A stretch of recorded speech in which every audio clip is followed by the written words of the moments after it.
morning, good afternoon, good evening, and good night, wherever you may be. And welcome back to HCW Show Squared, the show which takes the usual format or formula of the defunct HCW Show podcast and it has the power of, you guessed it, 2. I'm your host as always, Dan, DP, as we all say nowadays, D-P-Z, yeah. And you might have wondered, why is the camera so big? You may have wondered, why is it so lonesome, alone, whatever. That is simply because it is just me today. It is just me for this edition. Craig's busy. Nikki and Mike have got things to do. It's completely fair. And other guests just didn't have time for it. So it was like, you know what? I'll just do it. I'll crack this one out and get it done with. And hopefully it's not too long or too short. I know in the past when I've done these, it's been a case of it goes too short. Like in the past, I think I did like 20 minutes, and I was like, cool, it's all done. So yeah, this might be a very short one. It might be a long one. I don't entirely know what the answer's going to be to that. And if you're wondering why I keep looking as well to the other side over here, like you guys there, sorry, it's because basically I've got another camera set up, and I say camera, it's my phone. But that's why I'm wearing this guy as well. This guy here, because this picks up the audio for the phone. But yeah, this is gonna be an interesting little setup. But basically, I'm gonna try and utilize my phone more for like clips and stuff like that. So I'm recording it also through that, and hopefully that works. It works. It works. It doesn't. It's whatever. I'll still have the PC recording. You know what I mean? Okay, and we are back. Record. I don't know how this works. I don't know why it just acts like, I don't know how you get the phone to automatically record stuff. It's been doing it automatically lately. I don't know how you get it to do it. And I'm dancing right now when I'm not really doing anything. I'm just trying to work out what it is that sets it off. Wah, ya, ho. No idea what sets it off. No idea. Anyway, let me hit the record button. There we go. We are recording again on dual setup. This is going to be such a messy episode. So yeah, without any further ado, let's kick off things with NXT on the CW for episode 2 on episode 60 of this. Once again, big shout out to everyone who's helped me get so far. And also, I realised I've not been doing my due diligence. The graphics that you see on the screen, the overlays, the beautiful like purple and the orange background and stuff, all thanks to friend of the channel, The Bastard. He's not been on for a while because since Rate left. That was mainly Rate's thing, but no, shout out to The Bastard for making these and for helping us out where he did. And who knows, I might get in touch with him soon for other things. Who knows? Maybe. Anyway. NXT on the CW episode 2 for the 8th of October, emanating from St. Louis, Missouri. So we kick things off, of course, with the new NXT champion, Trick Williams. Yeah. Cool. He's here, he hypes the show and the brand, the new network, etc. Call him Tricky Two Belts because he's a champion. Yeah. He knows there's sharks waiting, and they're playing for his title. Don't know why I'm wearing my earphone. Q Wesley, who's in the audience at this point, he talks about how he shed some weight that was holding him down, and he wants to be a triple champion because he's been tag champion and he's also been North American champion, and being an NXT champion would also give him the triple title and being like the Grand Slam sort of champion.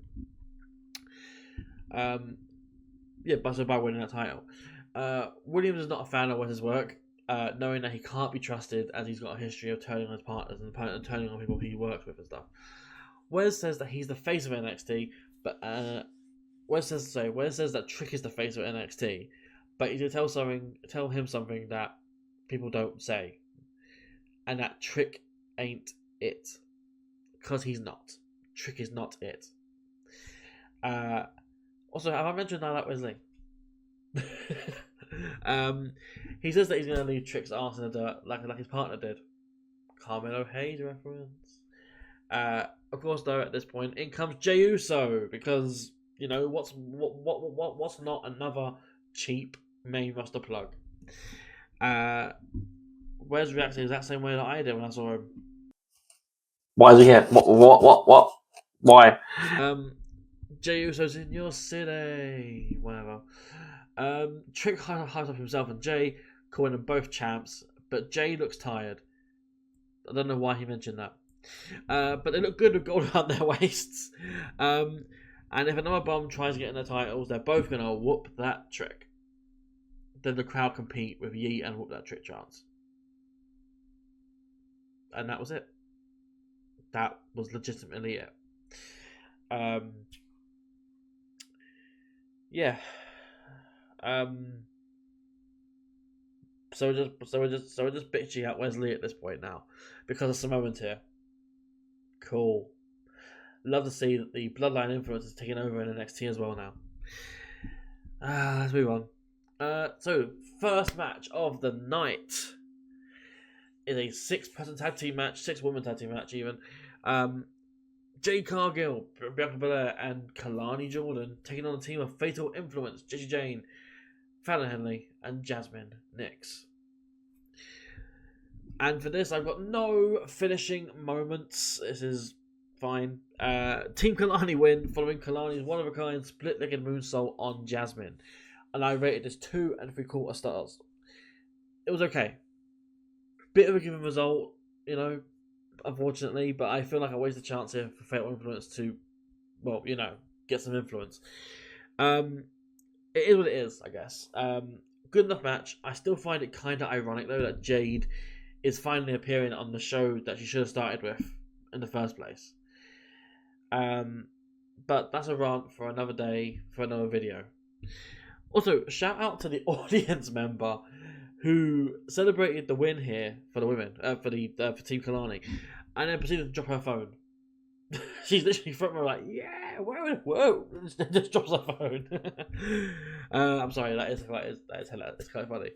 And that's now going to be immortalised on WWE TV as well going forward. So shout out you, whoever you are. If you watch this, shout out you. And you.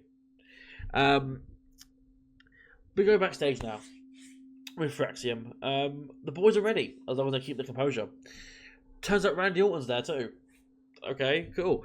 He asks how fast Javon Evans is. Axiom turns around and says that Javon may be the fastest person in the whole NXT roster, which Nathan takes a bit of offense to. Saying, bro, amigo, I'm right here. Fraser apologizes for being a little hot-headed, but Orton then suggests that we sometimes need to channel our inner dark side. So we get a little bit of a tease, perhaps, of a Nathan Fraser heel turn. Potentially. Backstage with Julia now. It's an interview. Julia's asked about the loss last week and what she thinks Roxanne and Cora will say about it. Julia then interrupted before she can even talk by a knock at the door. Julia says it's an old friend. And that they've got it. Who is it? Who could it be?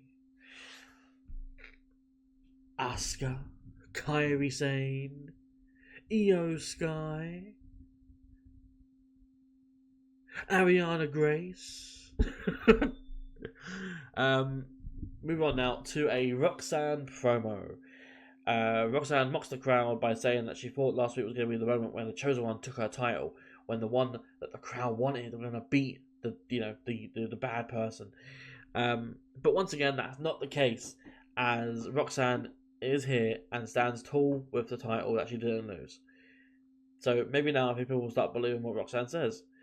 She doubts that though, as people will just prop someone else up at the moment that Roxanne has any sort of heat going, and Roxanne will beat them again and enjoy drinking the tears of those who were cheering for their opponent.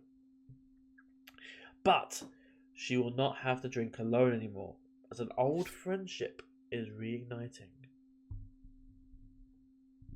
But we don't have to wait long to find out who that is, because Cora Jade, she says that for the past 9 months, she's had to sit back and hear how deep the women's division is while she's been at home. People are going on and on, listen to women in NXT, but Cora's name was left out. Not true. On this show specifically, we have mentioned Cora Jade so many times, saying how we want her to be back, or going over her history, or going over. Cora, if you're watching this, go back into some of the other episodes and you will see that we reference you a lot. Like we mentioned, Cora she's coming back soon, surely. Like Cora Jade is one of the better people on that roster, and also one of the best people as well in women's wrestling. Like Cora is really good. But yeah, sorry. Cora wanted to make people pay for forgetting Cora Jade. So when she cost Julia, no one saw it coming. Not even Roxanne saw it coming. She's no longer that young girl trying to make it on NXT. She is a woman now, and that woman is going to make NXT. She then says that Roxanne deserves to be NXT champion. And this is the version of Roxanne that she knew Roxanne could be. And that's why their friendship is back. Roxanne then learned through her pursuit of the title, it shattered their friendship. But she also thinks that the title will also be how they come back together. Cue Julia. No mic in hand and no Funaki to translate. Sad face. But Cora invites her into the ring. Julia looks back towards the ramp and Stephanie Vakir's here. She's on the Tron. Her name's on the Tron, sorry. And she appears, she's here on the rampway, and she's here with Julia. And then this is the moment where Booker's like, oh, shucky ducky, quack quack.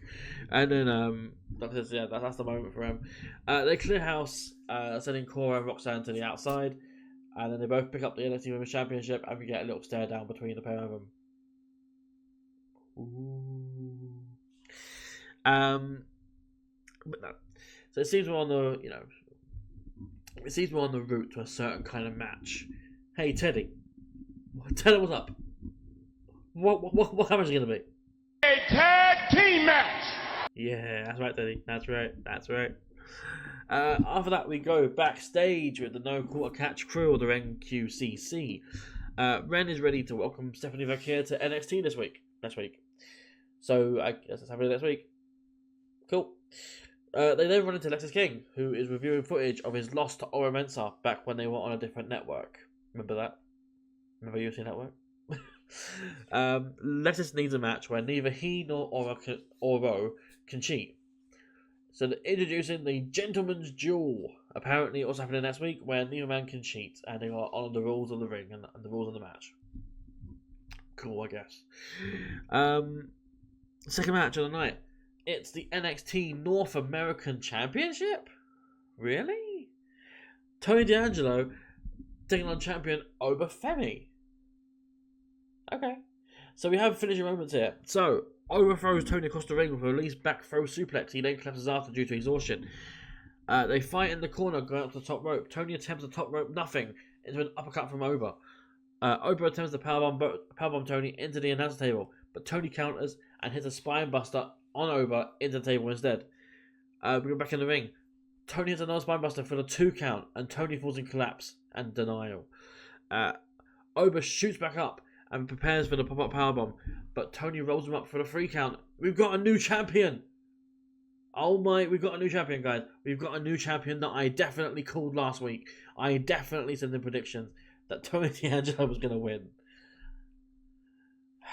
Damn it. So I rated this 3 4/4 stars. Fun match, very good match. The crowd were really into it as well, which always helps these things. Tony is his first NXT singles title, and I will say as well, I was slightly annoyed by this. So they kept referencing how Tony's conquered Oba, he's conquered the streak, but he's conquered the longest reigning North American title reign. In reality, it's not a conquering; it's a fluke victory. Like it's not a cheap win. It's a flash pin. It's a lucky pin. But yeah, I'm not a huge fan of Tony going over here. However, the story is there, and ultimately, I don't mind it because I'm sure Oba will be going for the world title soon, or back to the main, or up to the main roster. Whatever happens, I am there for Oba, and Oba is there for me, metaphorically. But no, phenomenal match here, great stuff, loved it. After this, we are shown social media footage from the women's locker room showing Lola Vice and Jada Parker coming to blows following their match on week 1 when they lost to Fatal Influence. This then transitions into Lola Vice being in Ava's office, and there's generally not much of anything going on here. But we do get the return of Nikita Lyons. So that's something. Nikita and Lola argue, and Ava doesn't want the fight in her office, so she makes the match official for next week. Cool. Backstage, Kalani Jordan is with Jade and Bianca. She thanks them. Then they run into Metaphors, Jakara Jackson and Lash Legend, and they set up a title match for SmackDown. Right. On to the third match of the night. It's for the NXT Tag Team Championships.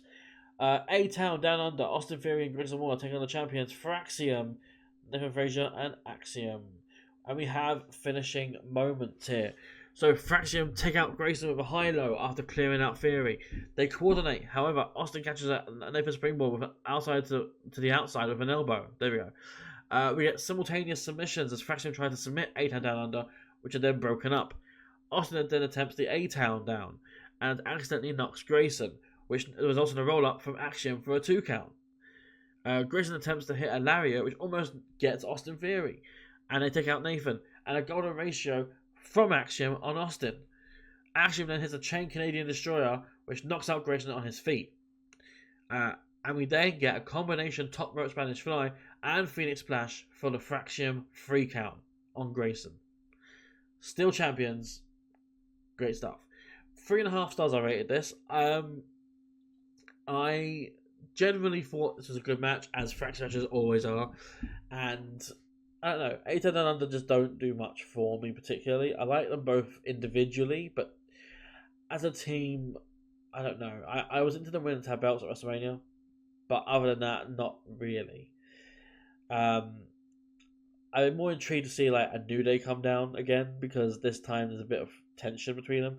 So if they'd come down and lost, I would have probably liked that better, because I think we're teasing more of New Day on Raw and stuff. But yeah, I don't know. Good stuff though overall. Good enough. After this, we get an interview with Ridge Holland. Ridge said, that he'd run through all of Chase U, and that's exactly what he's done. And that's the price that he paid for ruining his dreams. Ridge has dreams, y'all. He's then cut off by a Riley sneak attack, which consists of one elbow. After that, Ridge pretty much has it under control, and they're broken up by security. This was the most pointless sneak attack backstage from Riley, because ultimately nothing happened. But yeah, after this, we get a special performance by Sexy Red. At this point, I had forgotten that she was even scheduled to be on the show. Great. And then when I saw this, I then remembered why I tried to forget it. Because it was horrible. She was singing to the song that was literally playing in the background. So she was singing with live vocals against her own recorded vocals. Make it make sense. Anyway, we are saved from this atrocious segment by Ethan Page, the Saviour. He says that her concert is cancelled, and that's what she gets for interrupting him. We've got Trick there parading. He goes on to list things. So he says we've got Trick parading around with Ethan's title belt. We've got a bogus concert going on. Preach, Ethan, preach. Wesley is feeling the effects of his street fight, thinking he deserves a world title shot. There's a GM who's wandering around trying to ruin Ethan's life, and how Javon thinks he deserves to be fighting Randy Orton tonight when it should be Ethan. Ethan says it's his ring now, and he ain't leaving until he gets his title rematch. So we cue Javon Evans. Ethan says that he don't care that Javon's going to fight Randy, and he attempts to swing at Evans. Evans ducks and clears Ethan out of the ring, and he then parties and poses with Sexy Red. Okay, hopefully he doesn't get arrested, because he's got a future, unlike Red. Anyway, speaking of Red, we get another vignette for Delta, where she lays out multiple women on a Mad Max-inspired road. Her destination, NXT. Cool. Announced for next week, we have the return of the Halloween Havoc Wheel. We have Lola Vice against Nikki Alliance. We have Stephanie Vaquer against Ren Sinclair. We have Tony D'Angelo's title celebration with his family. We have Rich Holland versus Riley Osborne 2. And also the Gentleman's Duel between Oro Mensah and Lexis King. And finally after that, we move on to the main event, which is a singles match between Javon Evans and Randy Orton. And we have finishing moments here. Randy sets up for an RKO, but a super kick out of nowhere catches him on the jaw, and his knee buckles as a result. Javon sets up and hits the Super Oz Cutter, or whatever he calls it, for the 2.9. Like, that was a really close count. He then attempts his step up top rope corkscrew thing, but he's caught out by Orton with a nothing. Orton attempts the RKO attempt here, but he fails it ultimately, and as a result, it looks a bit odd. But ultimately, it's fine because he picks up Javon and just ends it that way with a more standard RKO. For the 3 count. 3 stars I rated this. It was good for what it was, and truthfully speaking, it went the way it should have gone. With Javon essentially getting geeked out by the guy who got 20 plus more years experience in wrestling. Javon got a couple of spots in with his athleticism, but realistically speaking, it's nothing Randy hasn't seen before. So everything here made sense. A good enough match for the main event. I don't know what else really I can say about it.